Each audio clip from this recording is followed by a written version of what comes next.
feng shui itu sudah fix, dia sudah ada formulanya, sudah ada ilmunya seperti itu. Dan kalau definisi ilmu itu sudah pasti karena ilmiah toh. Semua orang bisa mempelajari ini. Apakah ada sekolah akademinya? Iya, ada sekolah akademinya. Di Indonesia ada, di luar negeri ada. Masuk ke Indonesia itu kapan? Oke. Tidak ada dokumentasi resmi. Tetapi kalau saya boleh berasumsi, ya asumsi saya adalah pada saat misi dari Laksamana Cheng He di zaman dinasti Ming sekitar abad 15 ya, tahun 1400-an something di sana. Pada saat dia membawa misi dari Tiongkok ke Indonesia, pasti mereka membawa budaya mereka toh. Ya. Betul kan ya? Apakah ada ahli feng shui di dalamnya? Maybe, maybe not. Feng shui yang benar harus disesuaikan dengan kearifan lokal di mana feng shui itu dipraktekkan.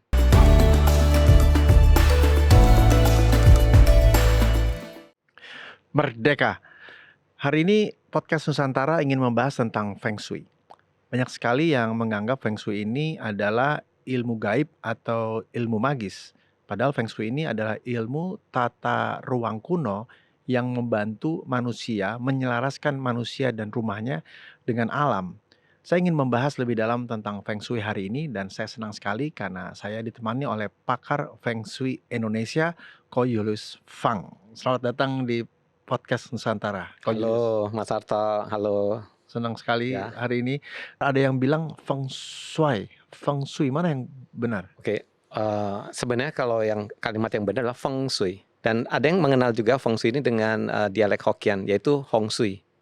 Oh iya. Ya, jadi Hong Shui, feng shui sama. Feng shui itu lebih ke arah Mandarinnya. Kalau kita berarti bacanya Feng Shui aja ya. Feng shui ya. Kalau makna dari Feng Shui sendiri dan mungkin bisa ditarik kembali dalam konteks sejarah ya. Kapan kita mulai mengenal? Sebenarnya ini sudah 6.000 tahun lamanya yang diketahui dari galian reruntuhan Tiongkok kuno. Oke, dan pada saat diteliti rupanya pemukiman di sana sudah di-set up dengan cara feng shui dan makam orang besar di sana itu begitu diperiksa, dibongkar makamnya, rupa-rupanya sudah ada formasi seperti contohnya macan putih, naga hijau ya, phoenix merah, kemudian kura-kura hitam dan sebagainya, dan ada peta konstelasinya seperti itu. Jadi penerapan feng shui ini tentu sudah jauh sebelum 6.000 tahun yang lalu. Cuman yang data dari reruntuhan kuno ini membuktikan bahwa itu ada valid, feng shui itu dipraktekkan zaman dulu, digunakan untuk mengharmoniskan manusia dengan lingkungannya. Oke, dan kalau ditanya apakah feng shui ini penerapannya bagaimana pada zaman dulu, sebenarnya mereka menerapkan itu supaya untuk survive, untuk bertahan hidup. Ya, bayangkan zaman dulu itu listrik belum ada, ya, kemudian mau masak aja juga kita mungkin masih mengandalkan api, kemudian rumah tinggal kita juga masih belum stabil, banyak gangguan makhluk buas seperti itu kan ya. Jadi feng shui ini untuk menentukan lokasi di mana yang ideal untuk seseorang itu tinggal, diharmoniskan ya untuk kemudian dia untuk bertahan hidup, dan juga nanti digunakan lebih jauhnya lagi untuk pihak penguasa, misalnya untuk mencari lokasi yang bagus di mana untuk istana. Ya, dan berikutnya adalah digunakan juga untuk navigasi ya. Jadi petunjuk untuk kapan untuk bercocok tanam dan macam-macam. Dan yang terakhir makin kesininya lebih ke arah tata kota. Jadi mencari kota yang bagus untuk dihuni. Kemudian yang itu makronya. Yang mikronya adalah memberikan setup ke masing-masing rumah. Jadi rumah pejabat, bagaimana tatanya, gardennya, tamannya seperti apa, seperti itu loh. Yeah. Nah, jadi sebenarnya feng shui itu dari wisdomnya dari sana digunakan untuk alat bantu untuk mengharmoniskan manusia dengan lingkungannya dari zaman kuno seperti itu. Ya 6.000 tahun dari sekarang kan, berarti 4.000 tahun sebelum Masehi ya. Tapi apa dasar keilmuannya pada saat itu? Astronomi kah atau apa yang menjadi landasan dasar dari ilmu Feng Shui? Oke, landasan ilmu Feng Shui ini sebenarnya simple. Konsep dasar cuma 2, yaitu yin yang ya. Yin itu adalah energi yang pasif, dingin, ataupun energi yang sifatnya tidak kelihatan. Itu kalau dalam bentuk seperti wanita ya, kalau dalam suhu itu seperti suhu dingin, kalau dalam hari itu adalah malam hari ya, kalau dalam musim itu seperti musim dingin seperti itu. Jadi ada bentuk wujudnya. Yang itu adalah energi aktif ya, energi yang bentuknya lebih bergerak. Kemudian kalau dalam hari itu seperti siang hari, kalau dalam musim seperti musim panas ya, kalau dalam wujud manusia itu seperti laki-laki. Jadi yin yang ini adalah berhubungan dengan keseimbangan. Oke, di dalam satu konsep dasar feng shui ini harus ada memperhatikan yin yang. ya, diusahakan seharmonis mungkin. Kemudian kedua, di samping yin yang ada lagi wusing. Wusing itu adalah 5 elemen atau 5 wujud. Hmm. Nah, yaitu elemen air, kayu, api, tanah, dan logam. Oke, jadi air, kayu, api, tanah, dan logam ini akan membentuk siklus, ya, bisa membentuk siklus yang menghidupkan atau mengharmoniskan. Contohnya air menghasilkan kayu, kemudian kayu menghasilkan api, kemudian api akan menghasilkan tanah, dan tanah menghasilkan logam. Siklus itu menghidupkan. Ada lagi siklus menghancurkan seperti itu. Ya, di mana air akan mematikan api akan membakar logam, logam akan mengontrol kayu, kemudian kayu mengontrol tanah, kemudian tanah membendung air. Konsep ini digunakan pada saat kita melakukan assessment, menilai apakah satu fungsi itu bagus atau tidak, harmonis atau tidak, dan juga digunakan untuk panduan dalam metafisika Tiongkok. Jadi yang kita kenal bukan hanya sekedar feng shui, yang kita kenal seperti kungfu, ya, itu juga menggunakan yin yang dan 5 Saya sering elemen. lihat film-film kungfu, biasanya Betul. ada hubungannya dengan tadi 5 Ya, elemen itu ya. ya, contohnya bisa tai chi ya, kan Tai akan chi, tai chi kayak gitu kan. yin yang. Kemudian akupuntur. Ya. Nah, ini juga ada menggunakan konsep yin yang dan 5 elemen, ya, dan kemudian konsep yang berhubungan dengan kesehatan, ya, seperti meditasi juga. Konsep dasar ini diriset oleh bangsa Tiongkok melalui pengamatan. Pengamatan apa? Fenomena di alam. So ini pure adalah berdasarkan sains, karena berdasarkan pengamatan di alam. Jadi pada saat zaman dulu kan kita kan nggak ada gadget toh, jadi kan lebih banyak kita mengamati alam. Oh, rupanya matahari terbit dari timur, kemudian tenggelam di barat. Oh, rupanya nanti di bulan ini akan terjadi musim semi. Kemudian nanti musim, jadi dia mengamati. Dicatat tuh ya? Dicatat gitu. Kemudian oh rupanya air mengalir dari kiri ke kanan. Oh rupanya pada saat musim ini anginnya lebih banyak dari sini. Oh rupanya matahari bersinar dari jam segini sampai segini. Kemudian bulan akan muncul di sini segini. Jadi diamati, dicatat, kemudian mereka mulai melakukan pengamatan di angkasa. Contohnya planet-planet, ya, posisi bulan dan sebagainya, dan mencatat kejadian-kejadian ini direlate kepada kejadian alam. Contohnya misalnya oh ada perang, oh ada wabah, kemudian oh yang ini raja bisa sakit atau meninggal, oh ini ada tornado dan macam-macam seperti itu. Karena mereka cuma tahu bahwa alam sama dengan Tuhan, Tuhan sama dengan alam. Seperti itu loh. Jadi mereka membaur ke alam, harmonis dengan alam, seperti membaur kepada keesaan Tuhan yang diartikan dengan hidup sesuai dengan lingkungan dan energi yang diciptakan pada saat itu, mempelajari energi ini supaya untuk mengharmoniskan kehidupan mereka. Jadi tujuannya mereka itu sebenarnya simple pada saat itu, yaitu surviving. Karena kebayang berapa ribu tahun yang lalu alam itu masih begitu liar. Ya. Seperti itu. Bahkan tempat tinggal yang layak permanen pun juga masih sulit. Seperti itu. Ya. Ada satu pilar atau satu istilah dalam feng shui yang selalu sering saya dengar ya, qi.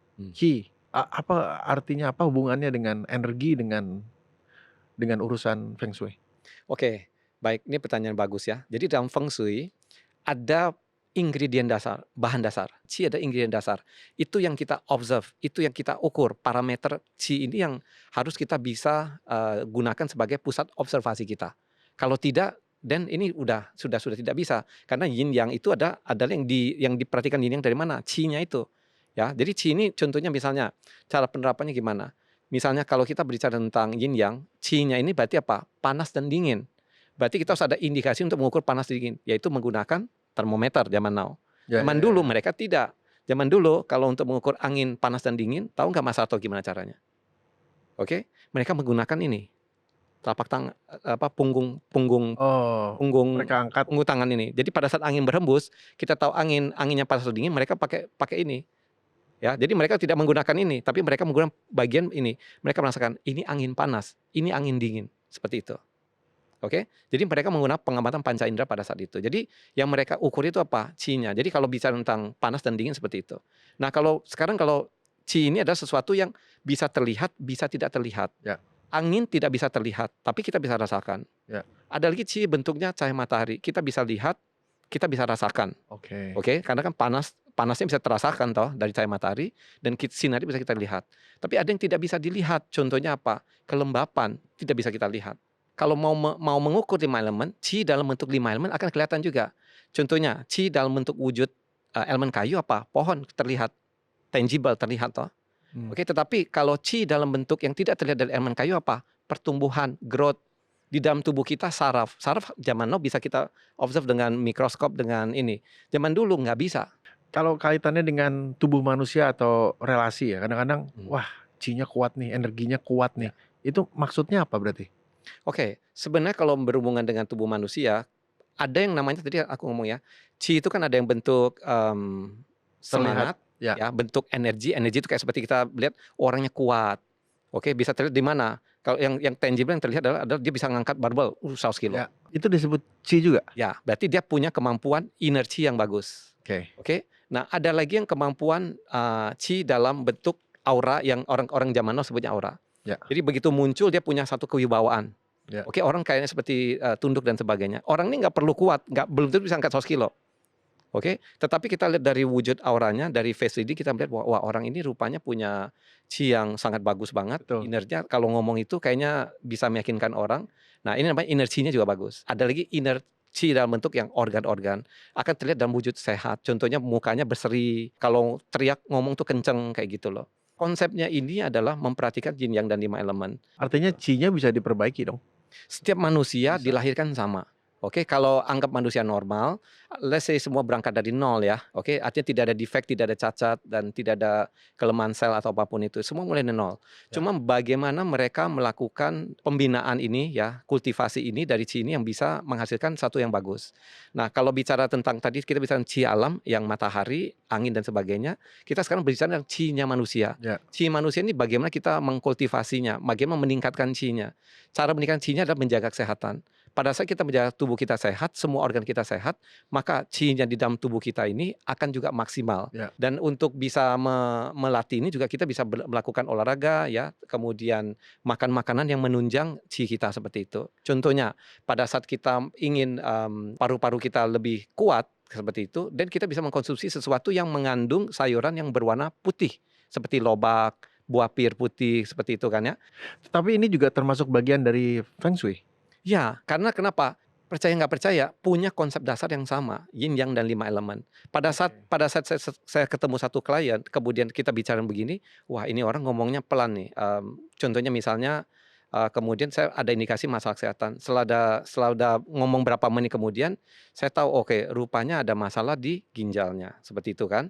Oke, kemudian ini sudah komplikasi ke sini kayak gitu. Berarti orang ini fungsi rumahnya ada problem. Contohnya area yang di sektor airnya ya, kalau di belahan bumi selatan di Jakarta ini berbeda. Sektor air di belahan bumi selatan itu ada di utara, ada di selatan seperti itu ya. Sektor selatannya mungkin ada sesuatu yang menghalangi sehingga ginjalnya tidak berfungsi normal. Dan saya biasa bertanya, di selatan kamu yang elemennya air, ada kamu taruh sesuatu yang ngeblok air itu. Contohnya entah lemari buku dan sebagainya. Oke, begitu saya ngomong gitu, mereka langsung ngomong, "Oh iya, betul seperti itu. Kok kamu tahu kayak gitu loh?" Ya, padahal itu enggak, itu cuma hanya kita berusaha melakukan korelasi terhadap tubuh manusia, terhadap kebiasaannya dia, terhadap masalah kesehatannya dia. Kemudian kita mendetek ini kemungkinan kalau diakibatkan oleh fungsi rumahnya adalah ini nih penyebabnya, seperti itu loh. Oke, dan mostly rata-rata akurat. Kenapa? Karena ilmu ini adalah merupakan ilmu saintifik, ilmu Ya. ilmiah, seperti itu. Dan kalau kita datang, oke, biasanya akan ada keluhan seperti itu yang refleks ke dalam tubuh manusia, seperti itu. Ya kita selama ini pikir arsitektur interior, Hmm. ternyata sebenarnya lebih dari itu karena konteksnya balik lagi ke manusianya ya. Ya, betul. Dan manusianya ada hubungannya juga dengan interior dan arsitektur rumahnya. Betul, betul. Jadi manusia sendiri kalau bicara konteks feng shui ya, feng shui kan berarti kan lingkungan itu ada luar dan dalam rumah. Oke, jadi kalau lingkungan luarnya kurang baik, contohnya misalnya letak rumahnya ada di lokasi yang jelek. Jelek itu diartikan apa? Contohnya ada energi perusak. Ya, ada saci energi perusak. Nah, saci energi perusak ini misalnya dari mana? Misalnya dari belahan tembok tetangga, ada sudut tajam seperti itu kan. Kemudian ada gunung-gunung atau bukit-bukit yang kasar seperti itu ya. Oke, intinya ada sesuatu yang merusak, entah tiang listrik, tiang pohon, tower, sutet, whatever lah. Oke. Kemudian tuh faktor luarnya ini tidak bisa dikontrol sehingga merusak keharmonisan, energinya kasar, merusak energi yang masuk ke dalam rumah. Guess what? Apa yang terjadi dalam penghuni rumah? Penghuni rumah yang tinggal di sana akan mudah mengalami konflik. Oke, entah mudah ribut, faktor kecelakaannya tinggi, sakitnya juga tinggi, keharmonisannya itu akan kena kompromi, di rumah tidak produktif seperti itu. Nah, kemudian kalau ini terjadi berarti kita harus melakukan mitigasi, apa yang bisa kita cegah? Kalau tidak bisa kita cegah, berarti mau nggak mau kita nggak boleh tinggal di sono, kita harus pindah rumah. Hmm. Oke, jadi ini faktor luar, ya, yang kita sebut eksteriornya, yang di luarnya, berarti lingkungannya. Oke, lingkungan ini bisa diakibatkan oleh alamnya, contohnya bukit, air dan macam-macam, sungai misalnya, atau juga karena bentuk dari landscape kontur daripada tetangga, bangunan-bangunan tetangga yang existing di sekelilingnya dia, merusak bangunan dia seperti itu. Ini faktor luar. Nah, faktor dalam adalah dirinya sendiri tidak tahu cara mendekor, cara bikin layout yang benar, alokasi ruangannya kurang tepat, banyak sudut tajam di dalam rumah kurang oksigen, sirkulasinya nggak bagus, cahaya matahari nggak masuk ke dalam rumah, kemudian banyak blokade, rumah seperti labirin masuknya seperti itu, ya. Dan juga setupnya salah. Contohnya misalnya buat kompor ada di area barat, barat itu elemennya logam, kompor tuh elemennya api. Jadi demikian kalau di barat kita buat kompor di sono, majority mereka akan mudah berpotensi mengalami gangguan pernafasan, tulang, gigi, kemudian pencernaan, ya, paru-parunya mungkin akan terkompromi, gangguan misalnya di tulangnya mungkin ada entah ada misalnya tulang kejepit seperti itu kan ya, atau mungkin radang sendi yang nggak sembuh-sembuh seperti itu loh. Nah dari sana kalau mereka setupnya salah, dalam rumah kita bisa perbaiki sendiri. Oke, tetapi berbicara tentang perbaikan tentu harus ngerti ilmu feng shui-nya. Kalau enggak, apa yang bisa diperbaiki? Kerjaan kami ini bukan hanya sekedar membuat satu rumah yang seperti yang dimau oleh arsitek ataupun desain interior, ya. Jadi kita sama sepaham di sono, tapi kami plus harus memperhatikan kualitas energinya. Ya, dan banyak dong arsitek dan desain interior yang bekerja sama dengan ahli Feng Shui. Ya, sudah pasti. Karena pasti setiap pekerjaan kita itu pasti akan terlibat mereka. Oke, cuman kita tidak mengambil porsi piring nasi mereka, kita sebut mitra lah, Ya, mitra. ya. Jadi pada saat mereka mau bekerja itu kita juga berusaha untuk menyambung seiring supaya membawa misi yang sama, supaya penghuni rumah ini bukan hanya dapat rumah yang megah, mewah, enak ditinggali, tapi juga rumah ini akan bisa memberikan berkat, produktivitas, kesehatan. Jadi gimana sekolahnya? Apa sertifikasi kah, akademi kah? Bagaimana kemudian sebelum menjawab itu, perjalanan Feng Shui 6.000 tahun yang lalu itu ya, masuk ke negara-negara lain, ke negara-negara non Tiongkok pada saat itu lewat apa? Caranya apa? Dan di Indonesia kapan kita mulai mengenal itu? Dan bagaimana kita bisa tahu, oh, si ahli Feng Shui sekolahnya di mana, punya guru, apakah modelnya sama seperti pendidikan-pendidikan umum lainnya? Oke, baik. Ini pertanyaan cukup banyak ya. Pertanyaan pertama, apakah bisa dipelajari? Betul? Oke, jawabannya bisa, semua orang bisa mempelajari ilmu ini ya, karena ilmu ini adalah ilmu ilmiah. Oke, jadi kami bukan paranormal by the way ya, dan kalaupun seorang paranormal mempelajari feng shui, tentu harus lebih menekankan ke feng shui-nya daripada sisi paranormalnya. Karena paranormal itu menggunakan olah intuisi. Hmm. Sedangkan feng shui itu tidak, feng shui itu sudah fix, dia sudah ada formulanya, sudah ada ilmunya seperti itu. Dan kalau definisi ilmu itu sudah pasti karena ilmiah toh. Cuman outcome-nya random karena tergantung daripada kliennya. Karena klien itu kan punya tanggal lahir berbeda-beda, profesi berbeda-beda, oke, dan lingkungannya. Artinya parameternya itu sangat sangat terbuka lebar untuk bisa shifted meskipun cara metode untuk asesmennya sama seperti itu. Ya. Nah, kemudian kalau ditanya apakah bisa dipelajari, semua orang bisa mempelajari ini. Apakah ada sekolah akademinya? Iya, ada sekolah akademinya. Di Indonesia ada, di luar negeri ada. Ya, kalau cuma saya pribadi, saya lebih banyak sekolah di luar. Ya, sekolah luar negeri. Kemudian bagaimana feng shui ini bisa berkembang dari zaman dulu yang dari 6.000 tahun lalu, kemudian bisa tiba-tiba bisa keluar dari Tiongkok. Ini adalah blessing in disguise dari zaman revolusi budaya Bapak Mao Zedong saat itu, pemimpin Tiongkok saat itu. Kenapa? Karena saat revolusi budaya itu sesuatu yang sifatnya budaya yang dipercaya tahayul pada saat itu, atau sesuatu yang sifatnya old doctrine, doktrin lama, ya, agama lama, kepercayaan lama, budaya lama itu yang sudah tidak sejalan dengan garisnya revolusinya yang komunisnya Mao Zedong saat itu, ditangkap-tangkapi praktisinya, kemudian ada yang jeblosin, ada yang dieksekusi seperti itu, akhirnya membuat kepanikan di masyarakat sono, dan sebagian master feng shui-nya itu kabur ke beberapa negara. Ada yang kaburnya ke Asia, ada yang ke non Asia. Asia banyak yang kabur misalnya ke Malaysia, ke Singapura, ke Thailand, ke Vietnam, ke Indonesia juga ada tapi nggak banyak seperti itu. Jadi sedangkan kalau negara yang barat banyak mereka yang ke Amerika ataupun ke Kanada. Masuk ke Indonesia itu kapan? Oke. Tidak ada dokumentasi resmi. Tetapi kalau saya boleh berasumsi, ya asumsi saya adalah pada saat misi dari Laksamana Cheng He di zaman dinasti Ming sekitar abad 15 ya, tahun 1400-an something di sana. Pada saat dia membawa misi dari Tiongkok ke Indonesia, pasti suka nggak suka dia juga membawa pesan budaya. Mereka membawa budaya mereka toh. Ya. Betul kan ya? Apakah ada alih fungsi di dalamnya? Maybe, maybe not. Kita tidak tahu bagaimana kita bisa mengukur itu.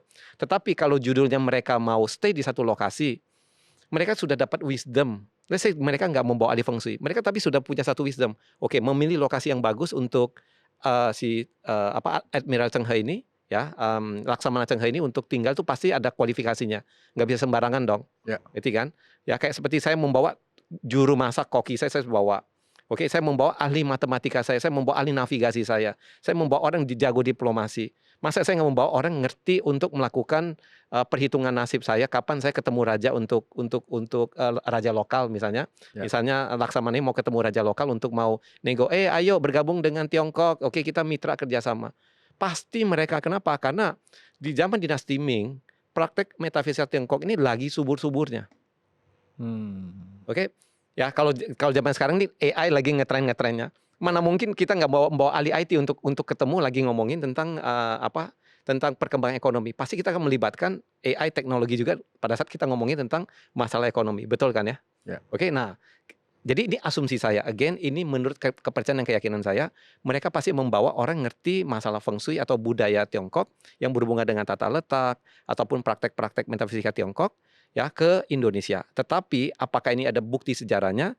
Ya buktinya bisa kelihatan lah, bangunan-bangunan Tiongkok ini kan sebagian besar kan masih didesain dengan filosofis feng shui seperti itu ya. Oke, jadi jadi bukti daripada entah kelenteng atau apapun itu yang menggunakan penataan feng shui masih iya. Tetapi apakah kemudian mereka mengajarkan masyarakat lokal kita mengenai feng shui? Saya tidak begitu yakin mengenai hal ini. Oke, jadi kayak seperti hubungan antara guru dan murid gitu kan. Saya nggak yakin mengenai ini karena tidak ada bukti sejarah yang bisa menunjukkan bahwa oke, praktisi feng shui di Indonesia yang dari asli dari Tiongkok adalah bapak ini atau suhu ini atau master ini. Tidak ada catatan sejarah mengenai itu. Saya tertarik tadi ketika Ko Julius cerita tentang feng shui sebagai sebuah sains ya. Kalau di Tiongkok itu kan berarti pengamatan terjadi pada 4 musim. Ya. Pada bumi utara. Ya, betul. Belahan bumi utara. Karena Tiongkok ada di belahan bumi utara, setuju. Lalu kalau kemudian ilmu itu dibawa ke Indonesia, ini kan 2 musim. 2 musim, bagaimana toh? Pengamatannya gimana kan berbeda kan, nggak mungkin langsung ketipak-ketiplek ilmu yang itu langsung dipraktekkan. Copy paste kan? tempel, nggak bisa toh. Karena kalau basisnya dari pengamatan, dari sains, harusnya kepada local wisdom yang ada di sini, kondisi alam yang ada di sini. Setuju. Itu seperti apa? Pandangan itu. Nah, inilah makanya kita akan masuk ke ranah yang agak kontroversi sedikit ya. Jadi kami itu maksudnya saya dengan Bu Angelina Fang, kami adalah dari Feng Shui Consulting Indonesia ini melakukan riset. Ya, jadi aslinya pure-nya kami itu adalah praktisi, tapi karena setelah kami belajar, kemudian kami praktekkan, hasilnya ini kok tidak sesuai, tidak akurat. Feng Shui ini kan di-invent, di-riset, di-compile. Oke, dari leluhur Tiongkok yang berada di belahan bumi utara. Ya, belahan bumi utara itu 4 musim toh ya. Oke, kemudian setelah dari ribuan tahun, ilmu ini kan diajarkan ke seluruh dunia toh. Ya, menyebar ke seluruh dunia. Nah, saya mempelajari semua ilmu yang ilmu feng shui, astrologi dan sebagainya ini, yang dari Tiongkok ini. Kemudian setelah pulang tuh maksudnya saya belajar ke luar negeri kan. Setelah pulang saya praktekkan di Jakarta. Rupa-rupanya hasilnya tidak selalu konsisten akurat. Kadang berhasil ya di 50-50 lah. 50% lah. Kemudian saya penasaran dong. Kami penasaran kenapa bisa begitu? Kenapa pembacanya ini ngaco? Kemudian kenapa hasilnya setupnya tidak seperti yang dihasilkan istilahnya diajarkan seperti itu. Ya. Nah, kemudian berdasarkan masukan ini, salah satu guru saya yang cukup jenius menurut saya, orang Thailand, memberikan saya pencerahan. Oh, rupanya kayaknya kamu ada di belahan bumi selatan karena Jakarta letaknya minus 6 derajat dari bujur dan lintang itu ada di belahan bumi selatan. Jadi kita tuh lebih dekat ke Australia, kita lebih dekat ke kutub selatan dibandingkan lebih dekat ke kutub utara. karena Tiongkok lebih dekat ke kutub utara. Oke, sedangkan kita kalau bisa tentang belahan bumi selatan, berarti patokan kita kutub selatan toh, ya. Karena kan kita di bawah garis ekuator atau garis khatulistiwa. Ya. Nah, setelah mendapatkan wisdom itu, saya melakukan penyesuaian dalam formula feng shui-nya. Semua yang berhubungan dengan metafisika Tiongkok ini, mau nggak mau, saya juga melakukan penyesuaian. Nah, setelah melakukan penyesuaian ini, singkat cerita, setelah berdasarkan riset dari belasan tahun, akhirnya disimpulkan, oh rupa-rupanya memang benar hal ini eksis apa adanya. Contohnya misalnya, kenapa rumah di Tiongkok harus didesain duduk utara menghadap selatan? Ya, simple. Karena kalau mereka duduk utara hadap selatan, saat musim dingin berarti saat salju turun, mereka tidak akan menghadapi angin dingin dari Himalaya, Kunlunsan seperti itu. Oke, dan kalau saat mereka menghadap ke angin dingin dari kutub utara, mereka mudah jatuh sakit. Seperti itu. Jadi makanya kenapa rumah di Tiongkok itu disarankan ya hadap utara, duduk utara hadap selatan. Dan akhirnya terjadi satu belief bahwa rumah yang terbagus adalah duduk utara hadap selatan, seperti itu. Sebenarnya ini enggak, ini karena berdasarkan landscape topografi Tiongkok adalah seperti itu. Ya. Nah, sekarang kebayang nggak kalau dengan setup yang sama, saya berada di Afrika Selatan atau di Australia, kemudian saya mendesain rumah duduk utara hadap selatan, apa yang terjadi? Oke? Kutub selatan akan mengeluarkan angin dingin atau terjadi angin dingin pada saat musim dingin itu adalah apa? Yaitu pada saat terjadinya di bulan Juni dan Juli di winter solstice-nya. Jadi dengan setup seperti itu, maka di belahan bumi selatan di Australia atau Afrika Selatan, saya akan mendapatkan angin dari kutub selatan. Kalau rumah saya duduk duduk utara hadap selatan. Kenapa? Karena saya menghadap ke selatan, saya akan menerima angin dari kutub selatan. Ini keblinger, ini salah. Ini akan violate dari feng shui. Feng shui itu harus mengharmoniskan manusia supaya manusia sehat. Jadi pada saat kita memaksakan formula feng shui ini, duduk utara ke selatan, untuk yang orang yang tinggal di orang yang tinggal dekat dengan kutub selatan, mereka malah mendapatkan angin dingin saat musim dingin ini tiba. Harusnya dibalik dong. Harusnya duduknya selatan, hadapnya utara. Harusnya dibalik. Nah, dengan premis yang sama, bahwa musim ini bisa terbalik. Kalau kita di Tiongkok, musim panasnya di Juni Juli. Kalau musim itunya adalah di Desember, musim dingin Desember. Tapi kalau kita ke Australia, terbalik rupanya musimnya. Oke, di mana musim yang panas itu malah menjadi musim dingin di Australia, dan yang musim dingin di Tiongkok itu malah menjadi musim panas di Australia. Apalagi kalau iklimnya hari ini nggak jelas juga kan? Betul ya, pemanasan global lagi ya. Nah, bicara tentang di Jakarta cuma 2 musim. Ya, musim hujan dan musim tidak hujan. Tentu perhitungan formulanya itu sudah berbeda. Seperti itu. Makanya feng shui yang benar harus disesuaikan dengan kearifan lokal di mana feng shui itu dipraktekkan. Oke, jadi tidak bisa kita menerima formula feng shui yang diajarkan oleh guru feng shui saya gitu kan. Mereka ngajarnya benar. Iya, kalau catatan saya berada di Tiongkok, saya berada di bumi utara, seperti itu. Kita jadi bisa sebut ini Feng Shui Nusantara juga dong berarti ya? Iya, Feng Shui Nusantara. Kenapa? Karena setelah saya riset, kemudian saya menyesuaikan, karena Indonesia mostly apalagi Jakarta lebih dekat condong ke belahan bumi selatan, maka mau nggak mau formula harus saya ubah. Jadi itu terbalik penyesuaian elemennya sudah terbalik seperti itu. Sedangkan ke timur barat tetap. Kenapa? Karena timur matahari terbit, barat tetap matahari tenggelam, seperti itu. Ada alat bantu seperti kompas atau peta gitu ya? Ya, itu untuk pemetaan energi, betul. Apa fungsinya dalam implementasi praktek Feng Shui? Oke, zaman dulu kita harus tahu bahwa tidak ada komputer, tidak ada kalkulator. Oke, nggak mungkin bawa abakus kemana-mana. Kalau mau membawa buku catatan, gengsi dong. Wah, kamu ngaku-ngakunya ahli feng shui, tapi kamu bawa buku catatan kayak gitu kan. Dan buku catatan itu tebel-tebel banyak. Kenapa? Karena feng shui ini sekolahnya ada ratusan. Kayak seperti ilmu silat nih, ya, Shaolin satu aliran, Kunlun satu aliran, kayak gitu kan. Kemudian let's say kalau zaman now kan berarti kan ada seratusan aliran kayak gitu kan ya. Nah, Benangan Utara lah, Santung lah. Ya, betul, sama kayak gitu. Nah, feng shui juga sama, ada seratusan aliran. Taunya dari mana? Pada saat dinasti Qing ada satu kaisar namanya Kaisar Qianlong saat itu, dia melakukan audisi, ya, mengumpulkan semua praktisi feng shui dan yang sejenisnya di Tiongkok, kemudian dievaluasi ilmunya, oke, yang nggak benar dieksekusi, disuruh tutup sekolah dan sebagainya. Nah, zaman now lebih variasinya mungkin bisa ribuan sekarang kayak gitu ya. Tetapi esensinya adalah kalau satu sekolah ada satu kitab, kemudian dan saya belajar 30 sekolah, ada 30 kitab, masa saya mau audit bawa 30 kitab? Nggak mungkin dong. Tentu saya harus memasukkan formula kitab ini ke dalam satu tools yang all in one bisa masuk formulanya. Nah, itulah namanya kompas. Nah, kompas feng shui ini sudah menjadi intisarinya. Jadi intisari ini digunakan untuk apa? Untuk memetakan energi. Kalau dokter ada stetoskopnya, kita menggunakan contekan dari intisari formula yang dituangkan ke dalam lingkaran ring-ringnya feng shui itu. Ini nggak bisa di komputerisasi, digitalisasi? Oke, jawabannya bisa. Tetapi apakah bisa dibikin AI? Menurutku agak sulit karena pengamatan di lapangan itu membutuhkan panca indera, bukan sekedar mata, tapi juga ada pendengaran, ada penglihatan, rasa dan apa itu semua itu masuk. AI tidak bisa membaui. AI tidak bisa melihat adanya refleksi dari kilau itu. AI tidak punya kemampuan untuk bisa mendeteksi ini. Seperti itu. Jadi ini pure harus orangnya yang ke lapangan untuk melakukan observasi apakah ini compliance atau tidak dengan fungsinya. Nah, jadi kompas ini kayak seperti Bible cuman dalam versi tools yang bisa dibawa kemana-mana, hand carry, Ya. portable seperti itu.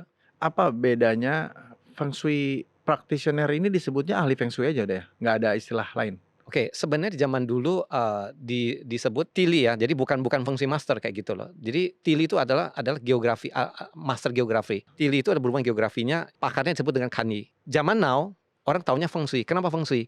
Karena Feng Shui sendiri itu dipopulerkan di kitab Changsu, The Book of Burial, kitab pemakaman di abad ke-4 Masehi ada satu kitab. Kitab ini menjadi salah satu kitab suci juga yang digunakan salah satu yang terawal yang digunakan untuk menjadi patokan orang untuk melakukan setup feng shui makam, setup feng shui yin feng shui ya, istana dan macam-macam.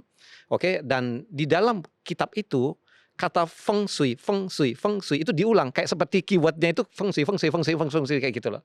Nah, karena sering diulang-ulang, akhirnya orang mengasosiasikan bukan dengan ahli kanji lagi atau master kanji lagi, tetapi feng shui. Apa bedanya seorang ahli Feng Shui senior dengan junior? Katakanlah seseorang yang baru belajar 10 tahun atau 20 tahun dengan yang sudah belajar lebih dari 40 tahun. Oke, tentu berbeda ya. Pada saat untuk biasanya dari yang saya tahu dari guru saya, untuk seorang belajar feng shui ini belajar teorinya mungkin butuh 2 tahun untuk benar-benar mengeresap. Kemudian prakteknya harus 10 tahun, ya dengan zaman now diterjemahkan 10.000 jam terbang. 10 tahun itu adalah sudah untuk bisa membuat dia itu layak untuk berpraktek. Jadi kalau baru belajar kemudian berpraktek kurang dari 10 tahun sangat tidak disarankan. Dalam 10 tahun itu dia datang bersama dengan gurunya, mengaudit bersama dengan feng shui yang seniornya ini, mengaudit satu rumah, satu kantor ataupun satu makam seperti itu kan. Belajar dari gurunya kasih tahu ini kayak gini, ini kayak teorinya kenapa gitu kan. Jadi di lapangan kita praktek juga. Nah, lewat dari 10 tahun itu berarti dia sudah siap untuk menjalani profesinya dia atau berpraktek sendiri seperti itu. Nah, kalau bicara tentang sebelum 20 tahun, mereka pasti sangat disarankan untuk selalu review. Ada kompilasi ininya, kompilasi kasusnya, kemudian Case study gitu ya? studinya ya, kemudian harus selalu review. Ini 20 tahun nih kok? Masih Ya. di bawah 20 tahun Ya, ya? ini masih 20 tahun. Jadi harus disarankan. Jadi harus ada log filenya, harus catat lagi kayak begini dengan bikin pada saat mereka pasti ada pertanyaan yang mereka tidak bisa tanyakan atau masih bingung, mereka harus tanyakan ke gurunya. Jadi sudah satu kewajiban mereka tetap harus ada berkonsultasi dengan gurunya. Ya, jadi kalau dia belajar usia 20 tahun, setelah umur 40 tahun baru dia sebenarnya bisa punya nama, punya kredibilitas gitu ya. Correct. Kecuali mereka tuh sangat talented banget. Ya. Kemudian mereka itu dari generasi yang kedua atau ketiga. Contohnya misalnya anak saya nih. Anak saya dari kecil kan saya sudah ajarin melek feng shui ya. Dari usia 10 tahun dia sudah melek begituan. Sudah ngerti meskipun belum pakar, tapi at least kan sudah terekspos di sana. Jadi kan mereka sudah ada background. Nah, kalau kita bicara tentang pendidikan formal atau istilahnya yang benar-benar diselesaikan dengan serius, ya tentu seperti saya bilang 10 tahun itu adalah waktu yang paling minim untuk membuat seseorang itu punya kualifikasi yang lumayan untuk bisa dipercaya menghandle kasus dengan dia sendiri tanpa ditemani master atau gurunya yang senior seperti itu. Ya, ini seumur hidup ya? Oh, ya, betul. Nggak ada pensiun ya? Oke, nah kalau ditanya biasanya ahli feng shui itu biasanya akan berpraktek seumur hidup. Oke, sampai mereka meninggal, dan biasanya usianya nggak mati muda. Usianya nggak mati muda? Ya, biasanya. Usianya Rata-rata biasanya meninggal tua. Ya. Kayak gitu. Ya, bagaimana kamu bisa memperpanjang usia orang kalau usia kamu sendiri nggak bisa panjang? Bagaimana kamu bisa membuat diri kamu sehat kalau kamu sendiri nggak bisa sehat? Tujuannya fungsi itu apa? Untuk mengharmoniskan manusia, meningkatkan kualitas kehidupan manusia. Balik ke Nusantara, balik ke Indonesia.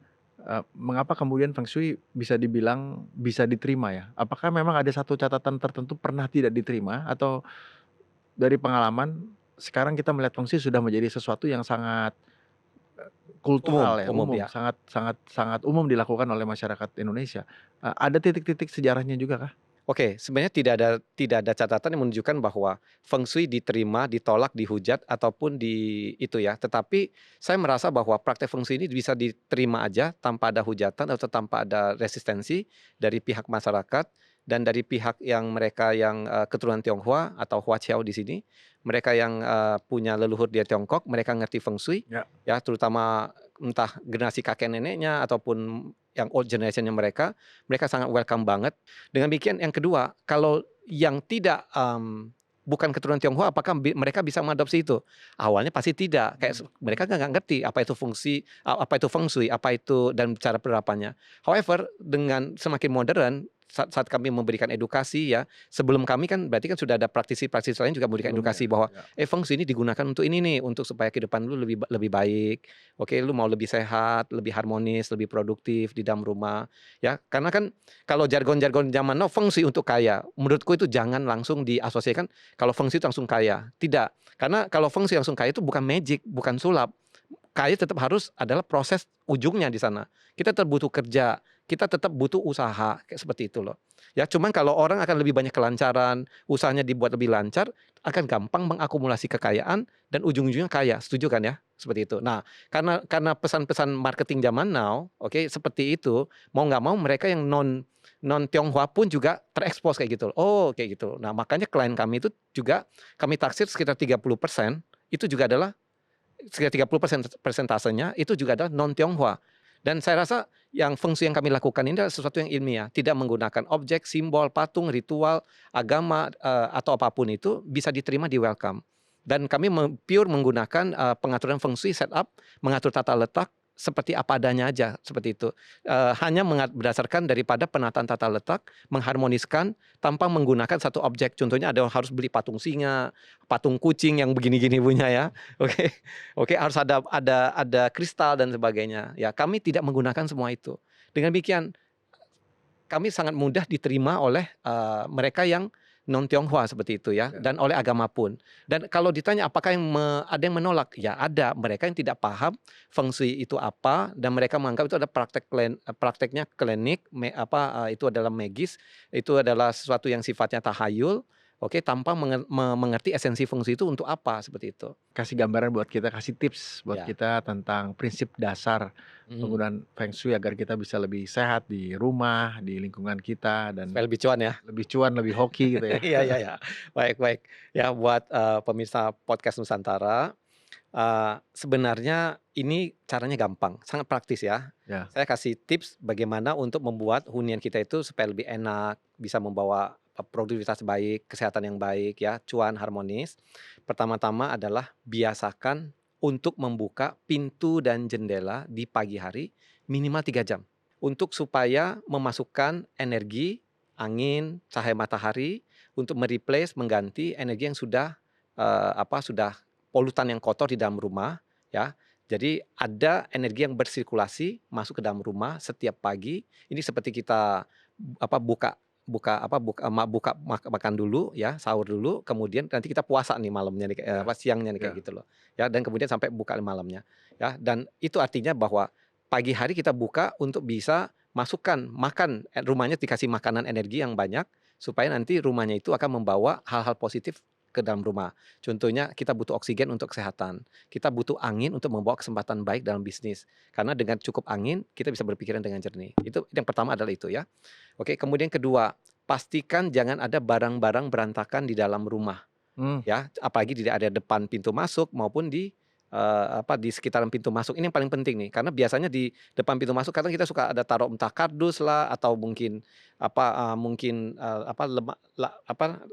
sepatu punya Ya, ya. itu berserakan dan Ya. sebagainya kayak gitu ya, atau barang-barang sofanya menutupi pintu masuk dan sebagainya. Nah, ini harus dibikin lebih plong supaya angin dan cahaya mataharinya itu bisa masuk dari pintu depan, flow orang itu akan gampang masuk ke dalam, lebih gampang. Jadi barang-barang berantakan di dalam rumah, khususnya yang di depan area pintu rumah itu harus disingkirkan ya. Apalagi kalau di dalam kamar tidur pun juga ada barang berantakan, itu harus diberesin. Ini yang kedua ya.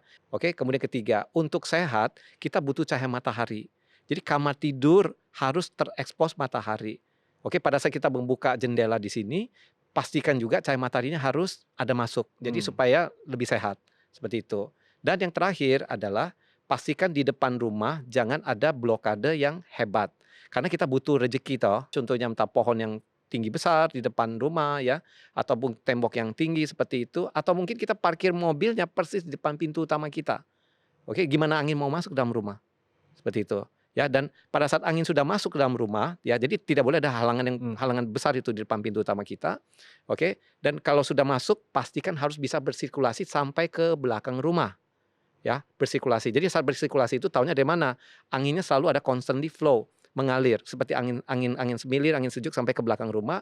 Nah, pada saat di belakang rumah kita ada void atau ada pekarangan, itu akan bagus banget. Itu ada sirkulasi silang. Rumahnya kan bagus banget.